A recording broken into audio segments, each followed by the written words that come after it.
મિત્રો આજે તો હું ગીરની સફરે હતો અને આમ જંગલમાં બેઠો.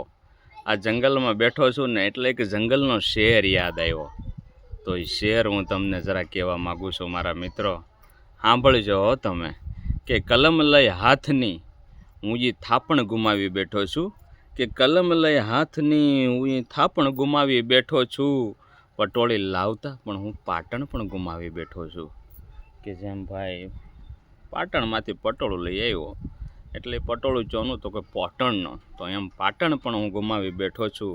હતું એ મોન મોટું મારા ગીરના જંગલ જેવડું.